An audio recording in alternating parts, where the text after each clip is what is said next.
युद्ध के मैदान में जब पहला क्षण आता है, धृतराष्ट्र का मन अत्यधिक चिंतित हो जाता है। उनके पुत्रों की ओर देखने से मन में केवल चिंता और भय आ जाता है। कौरवों और पांडवों के बीच यह महायुद्ध न केवल एक समय का संघर्ष है, बल्कि यह धर्म और अधर्म की समस्याओं को भी उजागर करता है।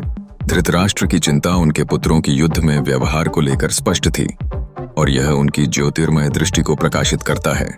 संजय, जो कि दिव्य दृष्टि से संपन्न है, धृतराष्ट्र को महाभारत युद्ध के घटनाक्रम का वर्णन कर रहे हैं। उनका वर्णन इस बात को स्पष्ट करता है कि पांडवों की सेना ने किस प्रकार व्यूह रचना की है, जिससे लड़ाई का बढ़ता तनाव दिखाई देता है। श्लोक 2 में राजा दुर्योधन व्यूह को देखकर अपने गुरु द्रोणाचार्य के पास जाकर अपनी चिंताओं को व्यक्त करते हैं।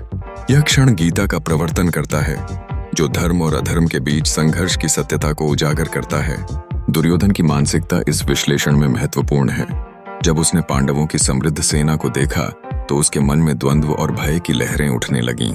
वह अपने गुरु के पास जाकर अपनी चिंताओं को छिपाने की कोशिश कर रहा था, लेकिन उसके भीतर का संदेह इस बात को स्पष्ट करता है कि वह युद्ध की वास्तविकता को समझने लगा है। पांडवों की शक्ति का आभास होते ही दुर्योधन ने अपने ही सामर्थ्य पर संदेह करना शुरू कर दिया।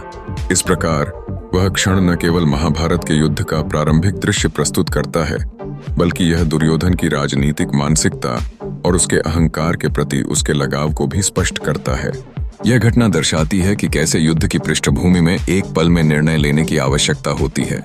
दुर्योधन की चिंता और उसके भीतर चल रही भावनात्मक उथल-पुथल इस महायुद्ध की गंभीरता को दर्शाते हैं। एक राजा का कर्तव्य है कि वह अपने प्रजा और साम्राज्य के हित में सही निर्णय ले, लेकिन दुर्योधन के भीतर की घबराहट और दुर्बलता इस युद्ध को धर्म और अधर्म का एक जीवंत प्रतीक बना देते हैं।